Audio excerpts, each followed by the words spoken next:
everybody, and welcome back to another episode of Future Contracts. Today, I'm joined by someone that I've known for a few years now. Jana, we've been in the same space for a while. Jana, please tell us a little bit about yourself. Sure. So Jana Blount, in this space for a while, as you say, about 10 years, I would say, probably in legal innovation. Yeah, I know. I'm one of the OGs. And I do legal innovation consulting for both in-house teams as well as law firms. So thinking about innovation strategy, and then, of course, how you actually make that change happen. What is innovation in law? Oh, just started right out the gates. Um, I think uh, so. I think there's been other kind of interviews where when I was at DLA for a while, we actually switched away from using the word innovation, right? Because I think for a while it kind of just got lost, and then it either meant everything or nothing to people. And so you can kind of just would throw this word around, and it was quite intangible and maybe even meaningless in some contexts. So, what do I mean when I say innovation? I think you can look at it in two ways, right? There's the innovation that people think about where it's disruptive, kind of the new services, the new client experiences, creating something that doesn't exist yet, right? And then there's the innovation where I think is more common and should be more common, which is where you're looking at what you're currently doing and how you can make that better, create more efficiencies, solve some problems that everyone's dealing with currently in the way that they're actually doing their work day to day. Yes. Okay, great. How did you get into this space? What was your path What was into my path? legal ops, legal innovation, change? Yeah. How far back should we go? Let's go back to childhood, Jana. It's up to We'll go you. back to childhood. So I was born. I was actually born in Miami, which is relevant in that I lived in 8 different cities before I was 18, but ended up back in Miami for law school.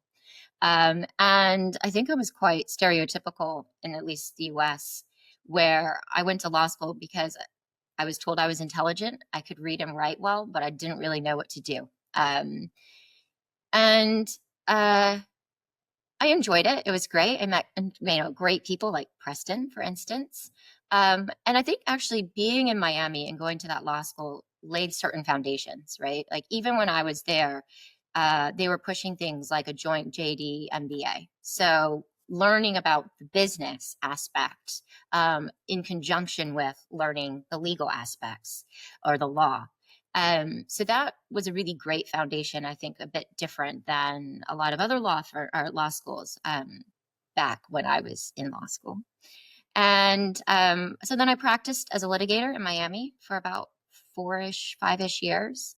And even then, I distinctly remember one night coming home to my then husband and saying, I'm just going to do this for a little bit longer so I can learn all the ways that we shouldn't be doing things as lawyers. And then I'm going to come back and tell all the law firms how to do things better and differently. Because even then, doing the grind and experiencing that, it just seems like a lot of waste of really great brains, doing a lot of tasks that we really shouldn't have been spending that much time doing, and really wasn't creating that value I think our clients were seeking. So then we moved to London, and I took a couple years off, and I was really fortunate to be able to have that kind of pause, right? Because I think when you're on that treadmill and you're pushing and you're going and it's a grind and you're busy, you don't have that space to actually sit with yourself and think, is this what I want to do? Is this really what I'm passionate about? So I took that pause, and again, a very distinct memory for me is getting a phone call while I was walking around Hampstead. And it was a recruiter saying, I have the most vague and ambiguous job description ever. And I think it might be your dream job. And he sent it my way. And I looked and I was like, oh my God, it is literally my dream job. And it was DLA, and they were just starting out with what was then called service delivery and quality. And it was basically, we have some AI. We want to do innovation. Go. So I did that, and I was there for about 9 years. No, sorry, 7 years, 7.5 years. 7.5 years. Amazing. And what were the changes? What are the changes that you've seen between what innovation meant when you first started in this space versus what it means now? Yeah. Well, I think the big change was people didn't know what it meant, right? It was, is it quality? Is it efficiency? What is it, right? What does that even mean? How do you apply these concepts? What other industries are doing into legal, and even should we, right? Is there value in just keeping things the way they are? So, like I said, it was awesome, and you know this as well. Going into a space where it really wasn't defined yet, where people had to come up with actually this is what innovation can look like and means, and how to translate um, real benefits and change into to legal industry and law firms. So we started off quite ambiguous. As I said, it was a very small team when I started at DLA, but we were still one of few firms that had a team of innovators. And it was like a tech guy, some legal project managers, and some paralegals in a legal delivery center, and then myself. And my role quickly changed within 6 months. And then in another year and a half, I was reporting up to the global co CEO, Simon Levine, and we were creating radical change and then really defining what that meant for us as well. Um, Awesome. That sounds like a really fun job. Were it you was. working for the firm to make that more innovative in its service delivery, or were you working directly to deliver change into clients? Yeah. So my focus initially was we were the first law firm to get Kira. And so essentially it was, what do we do? And we did a lot of meetings with all the practice groups, group heads, sector heads. And that quickly then led to client conversations because clients wanted to hear about what we were doing and even what innovation meant for legal, right? And that then became the catalyst for my jump up to the change maker at DLA. Essentially, I was brought into pretty significant or very significant client pitches, and we won pretty large mandates um, based off of offering them alternative or new ways of delivering legal services that we would co create with them. And once people caught wind that clients really did want this and would pay for this, I found myself having coffee with Simon. And then my role became change maker, and it became, if we go back to what does innovation mean, we bifurcated innovation. So I was purely focused on how do we create the new, the disruptive, the client experience.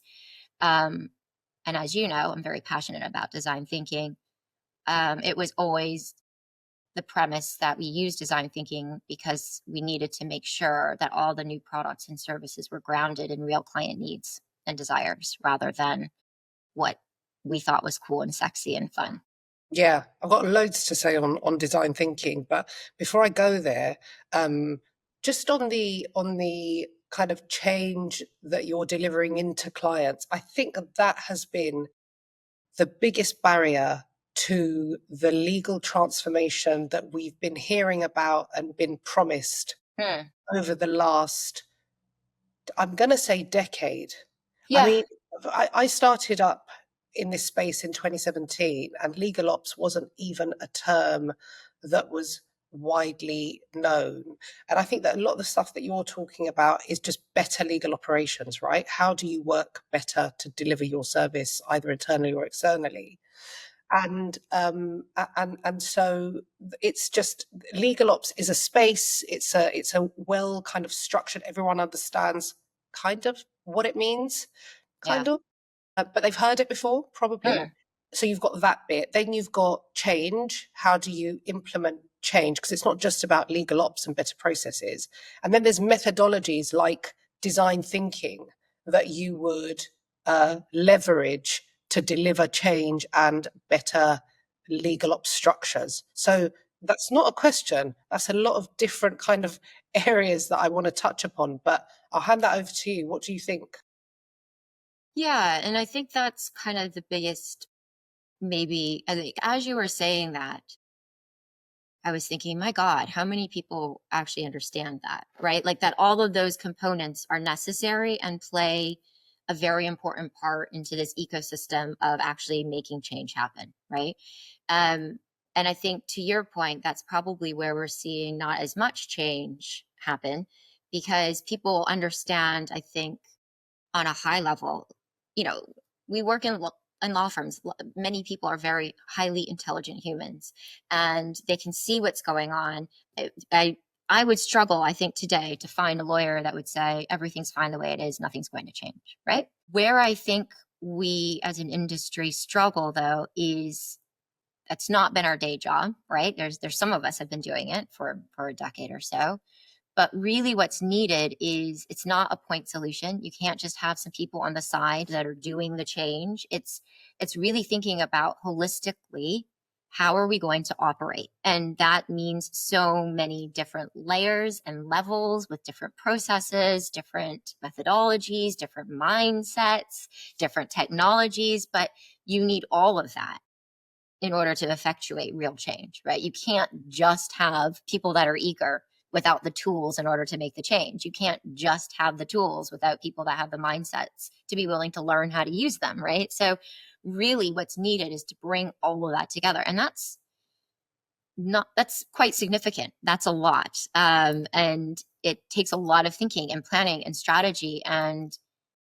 my last point on this before I guess you can ask me another question is I think what really needs to happen is a lot of legal law firms will see innovation and have an innovation strategy, and it's like a pillar, right? And then you have finance, and then you have marketing and BD strategy, and then you have your growth or whatever. They're your different strategies. Um, and actually, innovation needs to be kind of put on its side and Yes. be the enabler of the strategy for how the law firm, the legal team operates. How do you actually enable these strategies that you're trying to drive across the law firm? And ultimately, you would hope the law firm had an overarching strategy. But innovation in itself isn't just a thing that you do over here, right? It needs to be a driver, an enabler, a builder, an expander, an amplifier of an overarching strategy, of a vision of where you want to take your firm, your business. Yeah. I wonder whether other industries have innovation as like a pillar. Is there such a thing as marketing innovation that everyone's banging on about the way we are in legal? I don't know the answer to that, but I think that I mean there's two questions that I have here. The first question is why do we need to change? What's the thing that's driving the change? And is there enough impetus there for us to change? What so let's start with that. Why do we need to change in legal? Why do we need to change in legal? Whew. I mean, yeah, well, we'll get straight to it. I mean, everything is changing right now, right? And of course I'm going to say Gen AI, right? Because everyone's talking about Gen AI, but it's not just Gen AI. I mean, look at the world right now. Every day you open your news, and my God, everything is changing very rapidly.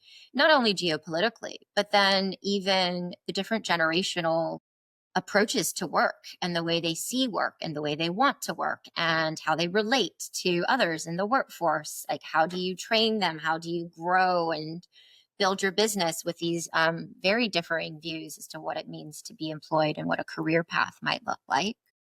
Layered on top of that, you have Gen AI. And then, of course, we're going to be rapidly moving into spaces with quantum computing and everything else. And actually, holistically, the way people want to receive services is changing, right? If you just think about, even if you think it more personally and more anecdotally, right? Like the way that I would envision getting a cell phone plan, right? I used to have to go into a Verizon, pick out my phone, talk about the plan, see how many free minutes I could get on the weekend, do that negotiation, sign up. And it was for a set term. Whereas now I would never want to go back, go into anywhere. You would want to do it all online. And this huge move to digital everything and digital first is also a massive shift. So everything is shifting around us. And the way our clients want to be interacting with their lawyers and the way that they want legal services to be shifted is the main driver, right?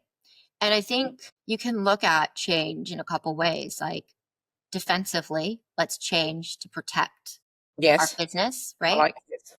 Right? Or you could think about change as, wow, we're on the cusp of a huge moment and there's so much opportunity. What are we going to do with it?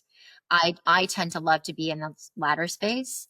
I think a lot of the change motivator though tends to be more of the former, of more of a defensive, how do we protect our margins, how do we protect our business, how do we protect our spot right now. I'm not saying one's right or wrong. I think you need a little bit of both, but I think the latter actually really opens you up to a lot more. Yeah. That is such a good dichotomy, and I'd never thought of it like that. So thank you, because Pleasure. that's given me a good framework. I think that a lot of people, a lot of firms, a lot of in-house teams, but more firms, I'm going to say, Yeah. are only driving change, and this is why a lot of people are quite suspicious, with all due Yes. respect to DLA, and of innovation teams in Mm. law firms, because they think, well, why? It's like turkeys voting for Christmas, because you're going to make me more efficient. I'm going to need you less. So why am I going to trust you? And then the law firms are probably thinking the same. They are commercial entities driving innovation in other legal teams out of the goodness of their heart. They're doing it because the client demands that those firms look like they're being innovative. And I'll just an anecdote from my One NDA time when I was driving the One NDA initiative. The way we got the law firms to come on board was through pressure that was applied by the in-house teams. So the big in-house teams that really were advocating for One NDA and the benefits that it would bring, went out to their panels and said, we want you to be involved in this innovation project because this is what we want from you guys. And we're Mm. spending millions with you a year. So, do it. And then as soon as we had a couple of big firms on board, the others then followed. They didn't need pressure from the client. But I think that, to your point, any true innovation in the law firm space will be driven by the client. And at the moment, maybe law firms have the luxury to drive any innovation on the defensive. But ultimately, it will get to a point where that's no longer something that they can afford to do. You can't just defensively drive for it because other players are going to come, and then you're going to lose. You're not going to be able to compete. Yeah. And I think we will see these AI first law firms that appear. They're Mm. going to happen. They're going to happen. Absolutely. Yeah. I mean, and the other aspect to that is, when I started out, and I was actually recently on a panel at a global law firm talking about my perspective, and even more so now that I'm doing more of the in-house work and consulting. But when I started, as I said, we were the first law firm to have Kira, machine learning, AI, and clients were like, "Tell us about this," right? Like we had the privilege of being in the position of knowing something that was new and novel and that they did not have experience yet in. But actually, what we're seeing now is a lot more of in-house teams being the ones that are really uptaking Gen AI and thinking about how they leverage it and what that means for the way that they work internally in their businesses. So um, the positions are switching, as so you're not going to be able to kind of sit back and or even go into a pitch. And I used to love this when people would go out to pitch, and I'm not just talking about one law firm. It happens. You would hear clients talk about a lot of law firms doing this, coming in and essentially being like, look at this lovely menu of things we have, right? Like, isn't it cool? Isn't it great? Isn't it awesome? Like, we have these amazing innovation things. Whether or not they actually used it with the client is another matter. But even that in and of itself is not going to be as impactful, right? Because now the in-house teams are going to be like, yeah, well, we've been using AI and Gen AI for 2 years now, right? Like our company has it. We were mandated to use it, right? So this dynamic is really shifting, and law firms are going to have to really think about, okay, even if you stay defensive, what's next, right? Hmm. Yeah, How do you, totally. yeah. So we talked about legal innovation as I agree. I don't think that it does the space any real service because it's too fluffy and it's too opaque and it's difficult to productize, I suppose. If Yeah. you're selling legal innovation, it's very hard for people to perceive what that means. And you've got to explain it, and it just takes too long, and people lose interest. And it's like you can't really point to any tangible results. So I think that's why legal innovation is not a great term. I get it. I'm sure lots of people get it, but just to sell it, it's not the right, I don't think it's the right way to sell change. So then we have legal operations as the other term that people may or may not understand. What's your definition of legal operations, and how does that sit with legal innovation? What's my definition of legal operations and how does that sit with my definition of legal innovation? I think my answer today is probably different than if you had asked me a year and a half or 2 years ago, Nice. where I would have said legal operations would have been the type of innovation that I just wasn't doing, right? When I was doing radical change, right? I would say legal operations is a must have, is a necessity. People should definitely be doing it. But it's more focused on let's look at what we're doing now and some of the pain points and do some process mapping and then identify areas to create efficiencies or bring in some technology. Very useful, but that's not what I do, right? Because I'm doing this new stuff. I'm thinking more like disruptive and bigger. Um, I think if you really think about the opportunities now, right, with Gen AI, the point solutions are kind of like the easiest piece, right? Like the tech is there, right? And you can really quite quickly think about it could do this, it can do that, it can automate this. These are the tasks that can be automated. I think if we were really, based on our conversation right now, where the real benefit comes from and where the real value will be is when people are able to look more holistically on the operations of a legal team, of a law firm. Think about those interactions and the entire workflow processes or workflows, right? Not just from when it hits you as a lawyer, but the actual like when the genesis, right? So it doesn't start with the lawyer. Contracts don't usually start with a lawyer. They start in a business team. And for a law firm, the contract doesn't start necessarily with us. There's a driver, right? The client's coming to us because they need something. They're trying to accomplish something. I think the real huge potential here is really thinking about that holistic flow and then thinking about how do we design a better one by leveraging technology, but also in a way, and if we think about this in the more opportunistic space rather than the defensive, right? It's not about protecting our piece in that process.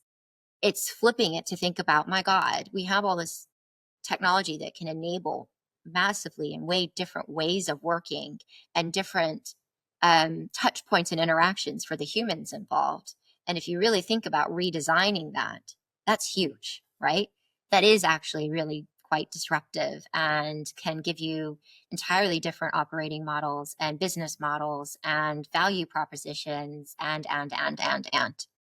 Yeah, absolutely. I agree. I think my definition of legal ops previously was much more tactical. Obviously, there was a strategic element, which is if you want your legal team to be able to do, and I'm talking more in an in house scenario Sure. here, but Yeah. if you want your legal team to be delivering at the pace and scale that the business needs, then you're going to have to treat your legal team as a business in and of itself. So you're going to have to look at your processes, the way that you're spending money, how your productivity is, who's doing what, remits, organograms. You're going to have to be much more structured so that you can scale, and you don't need to be hoarding everything either. You can enable the rest of the business as well to some extent to do things within guardrails. Yeah. And a lot of the work that we did to help people, when I say we, I mean any consultant in this space, Sure. for including you, was very much um, deep into the process mapping and where you can optimize, and this bit's inefficient and let's redesign that.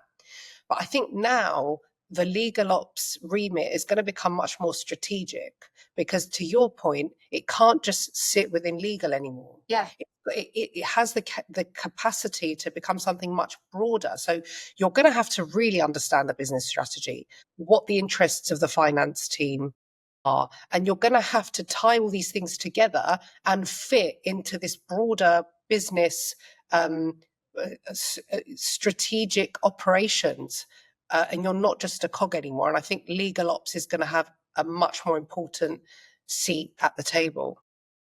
So, and I think that's right. I hope that's the way it goes because, I was recently speaking to a potential client and they were talking about a CLM system and how it wasn't really giving them the benefits that they had wanted. And we could go into all the reasons why that didn't. But actually, one of the big issues was they had done a lot of the process mapping and looking at what they as a legal function did and how they worked with contracts and how they needed things to be set up. But if that is the legal system and the legal processes and the legal platforms, and they're completely segregated and unattached from the processes of the entire business, it's still not going to be driving the efficiencies. You're still going to need to go into the finance system, the marketing system, the sales force.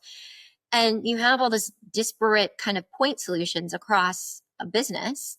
And you're not going to see the rewards, the benefits, the efficiencies, the gains that you're hoping to achieve because, to your point, and I think what I'm trying to say is it needs to be holistic. You're not a little island on your own, right? You can't just be thinking about the way that you work and how you can make what you do faster. It's really thinking about how do we really think about, and I love the word guardrails. I say that a lot. And the real power of Gen AI and agentic AI is thinking about how you enable your legal teams and functions to create those guardrails throughout the process, right? From the legal team into the other work streams, into the other businesses' workflows and processes to really scale and amplify your job, your work, your expertise of protecting the business. That's huge. That's really exciting. That is huge. And this, I think that we're at a point where, and I don't say this to exaggerate, I think Mm. that this is the time where we will see the biggest transformation in the legal profession that we have perhaps ever seen. And I say that because we're going to become much more integrated within organizations, both if you're representing clients in a law firm or if you're in-house, you're going to be expected to operate at a much more kind of high, at a much higher level so that you can influence how the business get stuff done more quickly. And that means surfacing risk more quickly and much more deliberately. Mm. So being very pointy about where you're raising a risk and why, and also helping to resolve that. And I think that's where we will retain a really important human element down to how can I get the business to do deals really quickly? It's not by it's not by I wrote a newsletter recently where I talked about babysitting contracts, and that's what a lot of legal teams still do. We feel the need to control everything really, really tightly because we don't trust anyone to go into a contract and use legal language. I mean, of course not. It sounds insane that you would do that. But if you do have tools that allow you to do that and are potentially even more reliable than a junior lawyer in your team, Yeah. right? To be blunt, then Yeah. why would you not allow the business to run with stuff as long as you've got the right guardrails in place to enable escalations at the right points in time? Yeah. And then I know that we're going to come on to this, but then, as well, when you are enabling and setting up systems so that your business can get on with executing these contracts without a junior lawyer or someone babysitting them and being that checkpoint, that human checkpoint, right? You enable that. If you have it set up in a system, you're going to be able to start to collect really interesting data. And if you combine that data with other data sources, the other huge aspect of AI is its predictive abilities, right? To spot these patterns that you as a very busy individual would not be able to see. And then that also can translate to new types of advice, new ways of advising. To, as you said, you're moving up, you're being more strategic, you're seeing what's happening across thousands of contracts rather than what is the term you agreed to in this specific one. you can see more holistically and start to advise on this level of, this is where I'm seeing things going, or actually, because this has been happening in this region over the last year and it's a big switch, what does that mean? Like, let me help you. Let's advise. Let's think about it. And you just shift yourself into not less advisory, but really different, proactive business strategy type of advice, which, I mean, surely that's what we all went to law school to do, right? Absolutely. Absolutely. No one went to law school to review NDAs relentlessly forever. I think some people did. I don't know. Okay? Why? I think there are some people that actually are really comfortable doing really safe routine work day in and day out, and then being able to like check out because they've done their job. But I think the majority, yes, we're in the space of, this is not it, right? Like, I could do more. Those people, they're not loving the old NDA. They're not just doing that thinking I'm loving my life. They might No, feel an element of safety. But correct. Yeah. I totally get what you're saying there as well. There is a safety net that gets created, particularly if you're at quite a progressed stage of your career or even quite early, but you found Yeah. your niche and you feel like you're good at it. And all of a sudden someone's like, AI, change. Yeah. No one wants to be disrupted. We talk No about one. disruption and change. No one wants their train journey to be disrupted because that's super annoying. Same way you don't want your job to be disrupted. You don't welcome change. That's part of human nature. And I think Of that's course. why it's been just such a difficult thing to do in the legal industry. Um, Yeah. you touched upon CLM earlier. Mm, Uh, and I just wanted to double down on that for a minute because I feel like CLM has been the biggest disappointment in legal since the beginning of legal tech. Thoughts? probably. I know you've written an article or a piece about this. I don't know that I'm as passionate about the space as you are, but I think it goes into what we've been saying thus far, which is people seeing it as this point solution that's going to solve all these problems, right? Like, we're going to buy this expensive technology, look at all of its capabilities, look at all the functionalities. It's going to save us. It's going to get us so many efficiencies. We keep hearing we need to be efficient. This is it, right? But as you and I know, that's not it, right? You can't just, and I hate when people use the word just. You can't just bring in a piece of technology and it's gonna massively transform the way you work. You have to actually know the way you work. You actually have to understand how you interface with all the different business functions. You have to really understand what it is that actually your business values. And I think and maybe we'll get on to this, that's something that we really need to be honest and really take a hard look at ourselves across the legal industry and not even legal industry. I think Gen AI is making humans really think about what is the value of what I do versus what a Yes, machine does. Right? totally. So we can talk Yeah. about that in a second. But um, without having those more strategic conversations, without talking to your business partners, without really thinking about how does this really work, how will we get the change management, right? Even as we said at the very beginning, it's not just about bringing in a technology and having a piece of innovation. It's really thinking about, okay, we've looked at the processes, we've identified actually where people should be using this, how people should be using this. You still have that massive step of getting people to actually do the damn thing, right? Like, participate in these places where you've seen that there could be benefit. And that in and of itself, as you said, people hate change, right? Like, I hate change, and I used to be called the change maker, right? If Yeah. you come to me and you're like, Jana, the way that you look at your emails is all sorts of wrong. I have a way better way of doing it. You're just going to have to do these training sessions, and it'll be launched next week. I'm like, what the hell, Electra? Leave I me don't have alone. time for this. Why are you doing this to me? Yeah. And actually, that's a huge issue, because I think we can sit there and say, and I think some of the change has been due to lack of the overarching strategy and understanding how this piece of technology or system fits into the wider system and processes of a business. But then a huge downfall, in my experience, has been the lack of change management, right? And actually, and you said this already, is a lot of lawyers are in this defensive space, and you automatically see this as either a threat, and if not a threat, a huge burden, right? Like this is just more Yeah. work for me to figure out how to do this. And people need to be a lot better at articulating why it matters, how it benefits you, and all the opportunities that this can create. And I think that that's been lacking, right? Yeah. Yeah. So for anyone who wants to drive change, Mm. what are your top tips for starting off on that journey? Have a really thick skin. Just be, change your be, personality yeah, and be more just, you resilient. know, be uber resilient. Um, what are my top tips? I think a lot of people, it's getting better.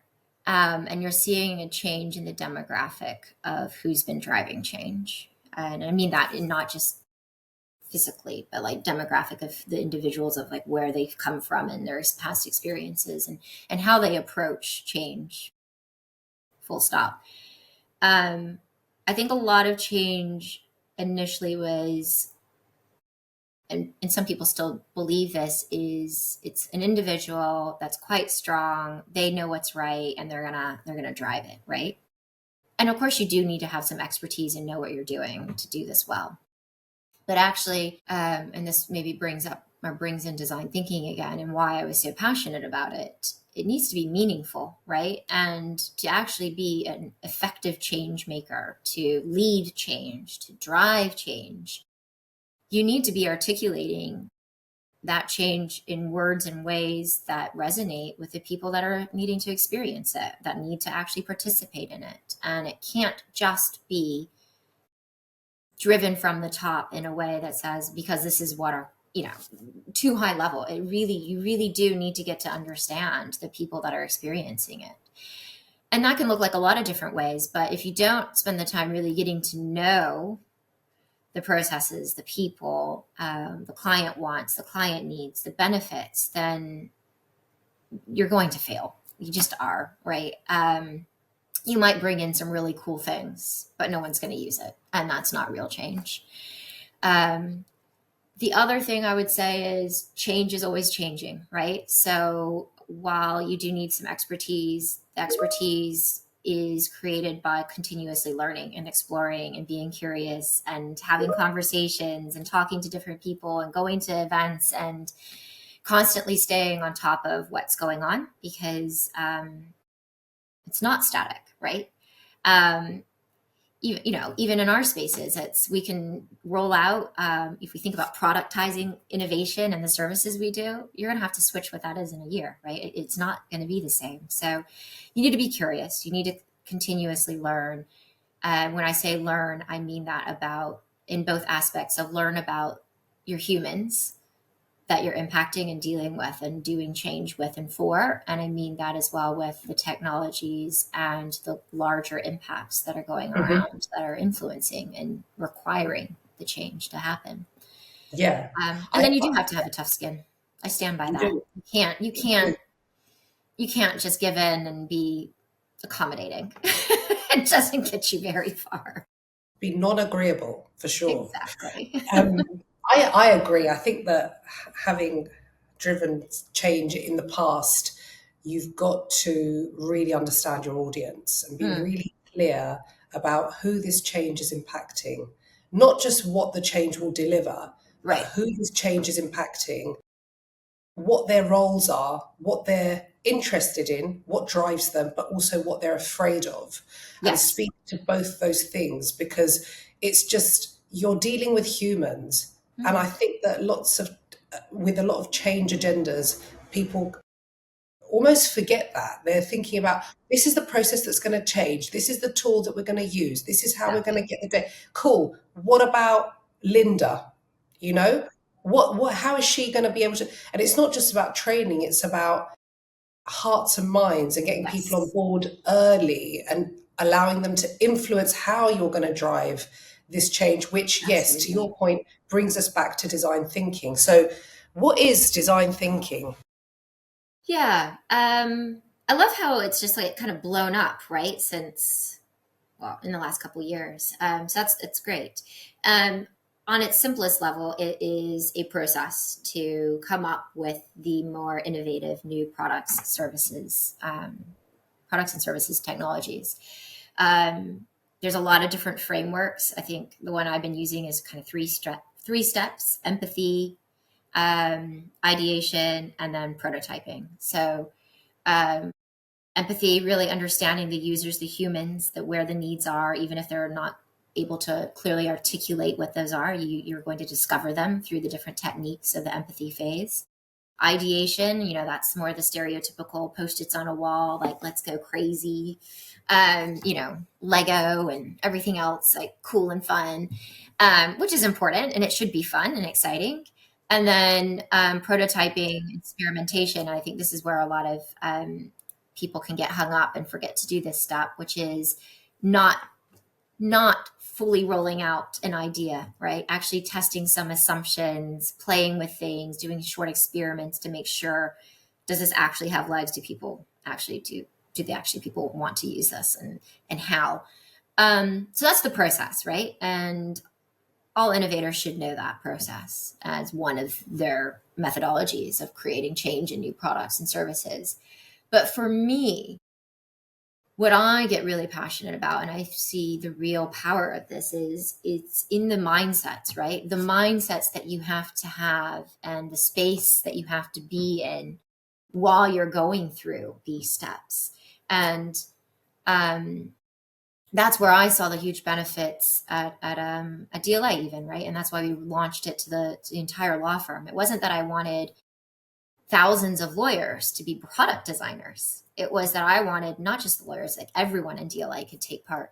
It was that I wanted a law firm where everyone was like, ooh, why are we doing it this way? What do our clients really want from us here? What could we do differently? Why don't we test this out? Like, let's actually think a bit differently about this. And that to me was going to be a huge transformation, and kind of goes back to our first point, is it's not just a team of innovators here doing all that thinking and spotting all these opportunities. We might be the ones that create the products, but actually the opportunity spotting and identification should be a firm-wide thing, should be a business thing, should be, we have thousands of lawyers speaking with our clients every day.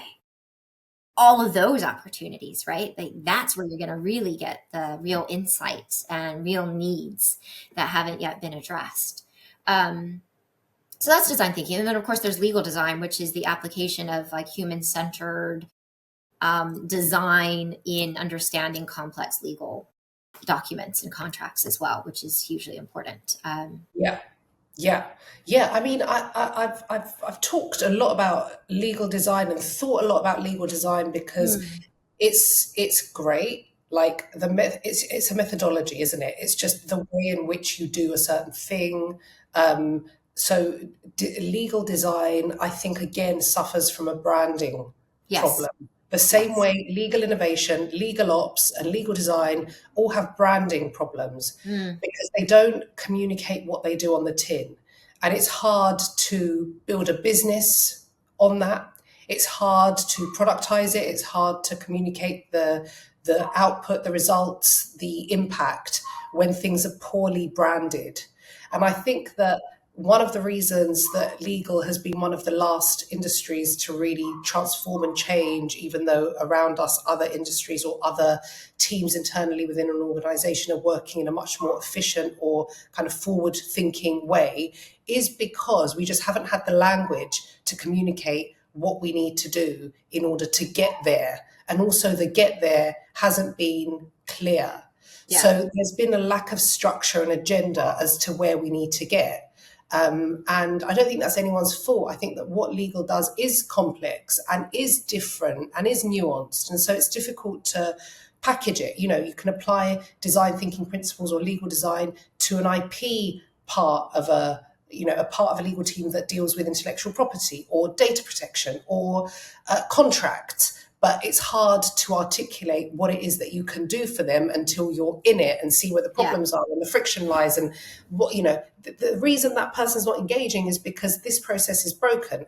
You can't tell them what you can do for them until you're in. And I think that's a very Yeah. long-winded way of saying that there's a branding issue, which I think actually is being, this kind of leap towards different ways of working for legal is being bridged by AI. And the reason is that you can get a point solution that is low cost, is very intuitive, is based on large language models that people have already adopted in other parts of their lives. And you can deploy those and instantly see the result and the impact. And you're like, this is cool. Okay, what's next? Yeah. And I think this lack of sort of quick wins, the lack of quick wins in a legal transformation journey sounds so stressful. Even just saying legal It transformation does sound stressful. journey, so I'm stressed out by just hearing that. This is a point solution. And I think the other thing that the legal design community is guilty of, with all due respect to them, and I feel like I am part of it, so I can say this, is that we haven't really kind of eaten our own dog food. Is that the same? We're talking constantly about human centricity, and yet we're not thinking about how we're going to make an impact, because the best way to make an impact is not by going through and mapping every single process and finding optimization opportunities that's going to take you 12 months. It's about quick win, deliver a change, show the impact as quickly as you can, the smallest kind of increment possible, and then build on that, build your ambassadors, show people that you can do it, and make their lives better, and then get them to advocate for what it is that you can do. And I think, yeah, there have just been lots of barriers to change and transformation that AI is bridging. I think if I'll push back a little bit, I think you do need a vision of what that overarching, scary, hairy legal You do. transformation journey is. Hmm? And then you have the quick wins that feed into Yes. it. I think the other risk that, and what I've seen happen as well, is sometimes, and this might be more firms than legal in-house teams, is you got a lot of quick wins on the board, but you're not getting a cumulative effect necessarily because they're not Yes.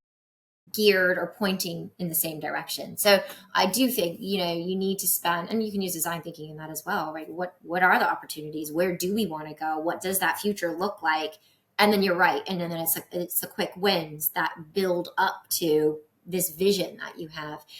And so you need both, right? You can't Definitely. just do these point solutions and be like, why aren't we transforming? Well, you've got great point solutions, but it needs to be a collective, a cohesive approach to building something. And you can't just have this grand scheme of vision up here and then hope to like do it all within it would be freaking impossible to do that all within 12 months. Like that's just not happening. So No, agreed. yeah, you need both. You do need the vision. You need to know where you're going towards. But I think that often we've started off by going, right, let's map all your processes. Job Well, one, I don't 12 think months. the processes is where you're going. Yeah, I think the processes are where you're at. Yeah. Yeah. The processes are where you're at. So where you want Yes. to go, and then you start to think about how you do stuff with these processes that gets you to where you want to go. So I absolutely agree. I think a lot of people just are starting with, what is it we're doing now? Let's map all that out, really figure out what we're doing now, and then create some efficiencies here. But that is this. Sorry, I'm trying not to curse. That's the same stuff, That's just fine. faster, right? Yeah. It's the same stuff faster. And that's not transformation. That's efficiency. That's speed, which is good in a lot of senses. But real transformation, you need that vision. You need to understand actually where we really trying to get to, what really, and I'm looking at the time, I really want to talk about the value, right? What is it that would be really valuable, and how do we create that value for our business, for our clients? Hmm. Now let's revisit our processes. Maybe we don't even need some of them. Let's just freaking Yeah. cut out half of them, Win right? them. Yeah. Yeah. So let's talk about value, because up until now, lawyers have traded on their knowledge and their expertise. How Yeah. do you think that is transforming? Yeah. And I think it's transforming. It's kind of this like existential moment for humanity, I think, right? What is the value of humans and what we do that's different from ChatGPT, Gemini, Mhm. Claude, right? Mhm. So how is that changing? I think we really need to. I just completely lost my train of thought. Why did I? I sprung it I'm upon like, I you. don't know what value is. Why did I even bring this up?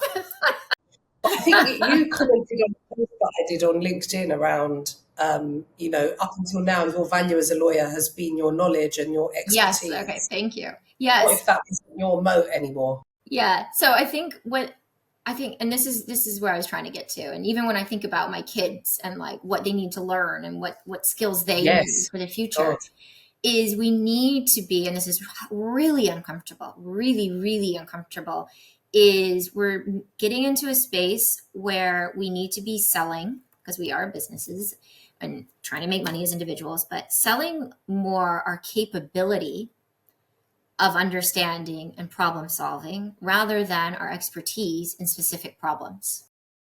Right? So in the past, we could say, and clients would come to us, well, you've seen this issue before. Based on your experience, what do we do? Right? And we're like, yeah, I've seen this hundreds of times, thousands of times. Our firm's done it millions of times. This is what you need to do. We're in a space right now where no one's done it yet, right? No one, I mean, you could say Garfield AI, right?